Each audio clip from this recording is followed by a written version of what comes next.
கூட்டணி கட்சிக்காரெல்லாம் விழிச்சுக்கிட்டாங்க. இப்போ ஏற்கனவே 10 வருஷம் திமுக ஆட்சி தாங்கி பிடிச்சிட்டு இருந்தாங்க. எவ்வளவு பிரச்சனை வந்தாலும் அந்த பிரச்சனைக்கு குரல் கொடுப்பதே இல்லை. மக்களுடைய பிரச்சனை குரல் கொடுப்பதே இல்லை. இன்னைக்கு தமிழகத்தில் கொல்ல திருட்டு பாலியல் கூட நடக்காத நாளே இல்லை. அதை பத்தி எல்லாம் சட்டமன்றத்தில் வாய் திறப்பதே கிடையாது. திமுக அரசாங்கத்துக்கு முட்டு கொடுத்துட்டு இருந்தாங்க. திமுக அரசாங்கத்துக்கு திராவிட முன்னேற்ற கழக தலைமையில் அமைக்கப்பட்ட கூட்டணி கட்சிகள் முட்டு கொடுத்துட்டு இருந்தாங்க. போன தேர்தலில் 2021 சட்டமன்ற தேர்தலில் அவர்களுக்கு வழங்கப்பட்ட இடத்தை விட இப்பொழுது குறைச்சு கொடுத்திருக்கிறாங்க. அதை புரிஞ்சுக்கிட்டாங்க.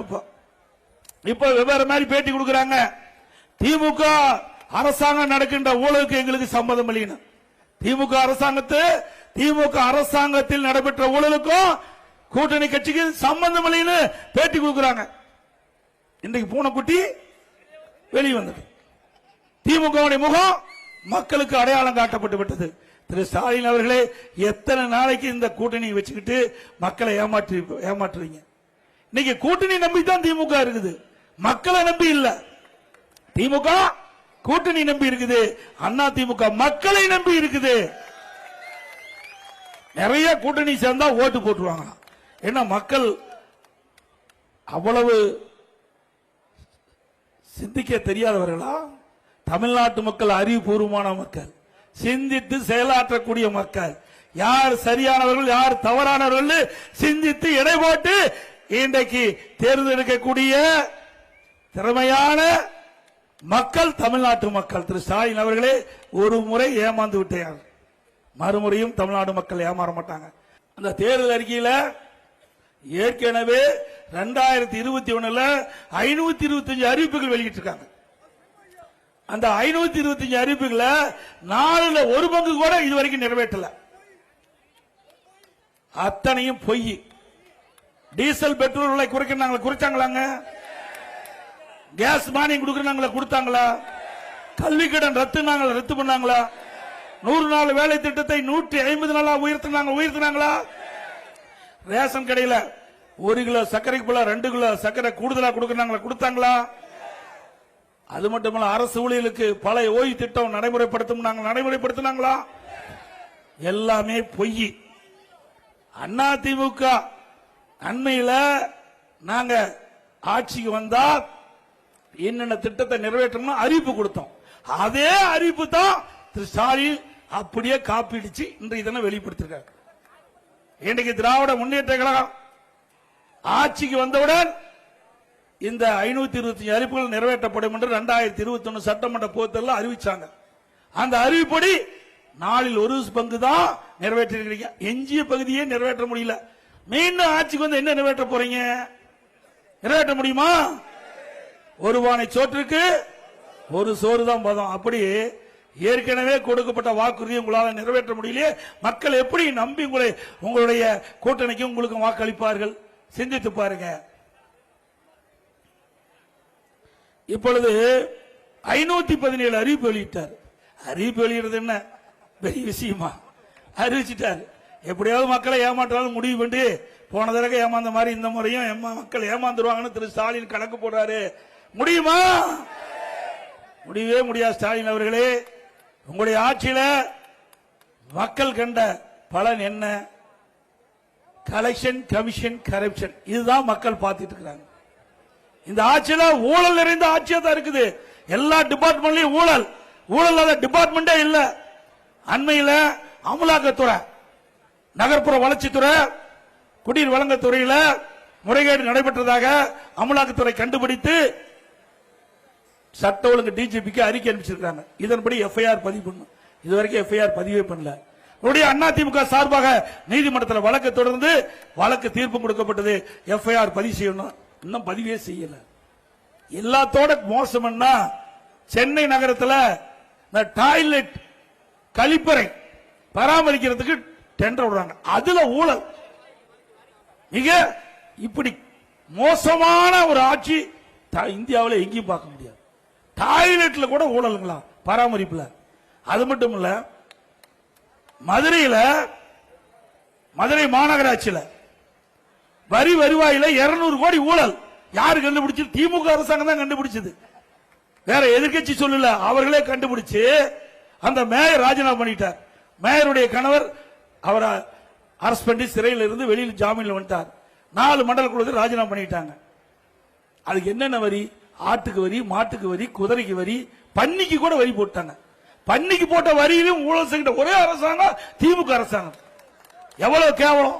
இங்க திருநெல்வேலியில பங்கு பிரிப்பதில் கவுன்சிலுக்கும் மேயருக்கும் சண்டைன்னு எனக்கு தகவல் கிடைச்சது.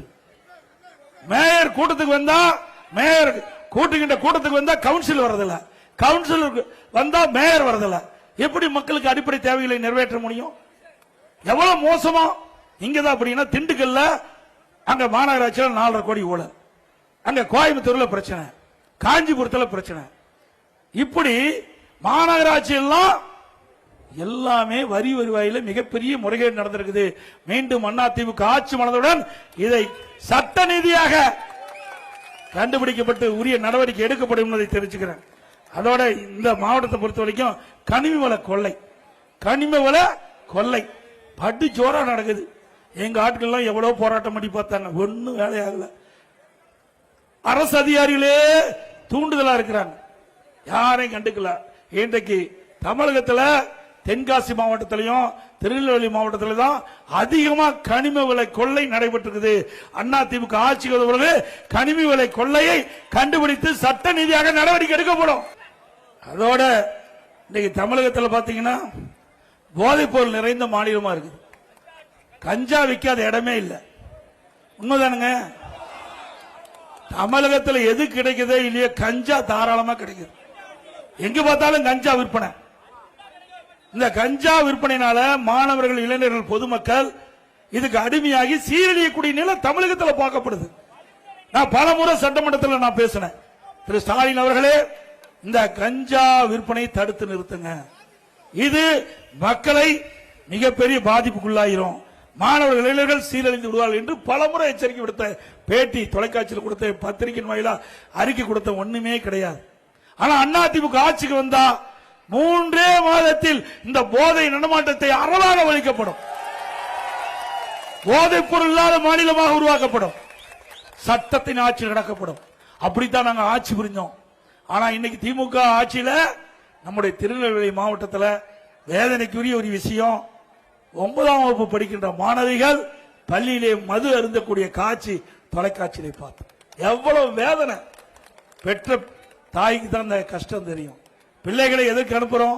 நல்ல கல்வி கிடைத்து, ஒழுக்கம் கிடைத்து, அவருடைய வாழ்க்கை மேம்பாடு அடைய வேண்டும் என்று கல்வி கற்பதற்காக கல்விக்கூடத்துக்கு அனுப்பிச்சா, இந்த கேடுகட்ட ஆட்சியில 9ஆம் வகுப்பு படிக்கின்ற மாணவிகள் மது அருந்துகிறான் சொன்னா இந்த ஆட்சியினுடைய அவலம் எப்படி இருக்கிறது என்பதை ஒவ்வொருவரும் உணர வேண்டும். சாதாரண விஷயம் இல்லைங்க. நாம் பெற்ற பிள்ளைகள், நம்முடைய செல்வமே அதுதான், நம்முடைய செல்வமே அதுதான். இன்றைக்கு நம்முடைய குழந்தையை இன்றைக்கு எல்லாம் எப்படி எல்லாம் கனவு கண்டு வளர்க்கின்றோம். அப்படிப்பட்ட குழந்தைகள் இன்றைக்கு நம் கண் முன்னே சீரழிகின்ற ஆட்சி தொடர வேண்டுமா? அது மட்டுமல்ல, சட்ட ஒழுங்கு அடியோடு சீர்கட்டு விட்டது. அதற்கு உதாரணம் திமுக கூட்டணியில் அங்கம் வைக்கின்ற காங்கிரஸ் கட்சியுடைய மாவட்ட தலைவர் எரித்து கொலை செய்யப்பட்டிருக்கிறார். ஜெயக்குமார் என்ற காங்கிரஸ் மாவட்ட தலைவர் இந்த மாவட்டத்தை சேர்ந்தவர் எரித்து கொலை செய்யப்பட்டிருக்கிறார். இதுவரை கண்டுபிடிக்க முடியவில்லை. கண்டுபிடிக்க முடிஞ்சிருக்குதா? ஆக ஒரு திறமையற்ற அரசாங்கம். இன்றைக்கு இந்த அரசாங்கத்தில் மக்களுக்கு பாதுகாப்பு இல்ல. ஒரு மாவட்ட தலைவரே எரித்து கொல்லப்பட்டிருக்கின்ற சொன்னால் நாட்டு மக்களுக்கு யார் பாதுகாப்பு கொடுப்பது? அது மட்டுமல்ல, சிறுமிகளுக்கு பாதுகாப்பு இல்ல, பெண்களுக்கு பாதுகாப்பு இல்ல, நம்முடைய பாட்டிமாருக்கு கூட பாதுகாப்பு இல்லாத ஒரு சூழலை தமிழகத்தால் நிலவி கொண்டிருக்கிறது. இப்படிப்பட்ட அவல ஆட்சி தொடர வேண்டுங்களா? இன்றைக்கு போக்சோ சட்டம் 6999 என்று சமூகத்துறை அமைச்சர் தெரிவிக்கிறார். அப்படி 6999 வழக்குகள் பதிவு செய்யப்பட்டதுக்கு அதுக்கு நிவாரணம் வழங்கப்பட்டதாக பெருமையா பேசுறாங்கன்னா 6999 சிறுமிகள் பாதிக்கப்பட்டிருக்கிறாங்க. அப்படி சிறுமிகள் பாதிக்கப்படுகின்ற ஆட்சி தேவையா? ஆக சட்ட ஒழுங்கை பற்றி கவலைப்படாத அரசாங்கம். இன்றைக்கு போதை ஆசாமிகள் காவலர்களை எகிரி எகிரி அடிக்கிறான். போதை ஆசாமிகள் காவலர்களை எகிரி எகிரி அடிக்கிறான்.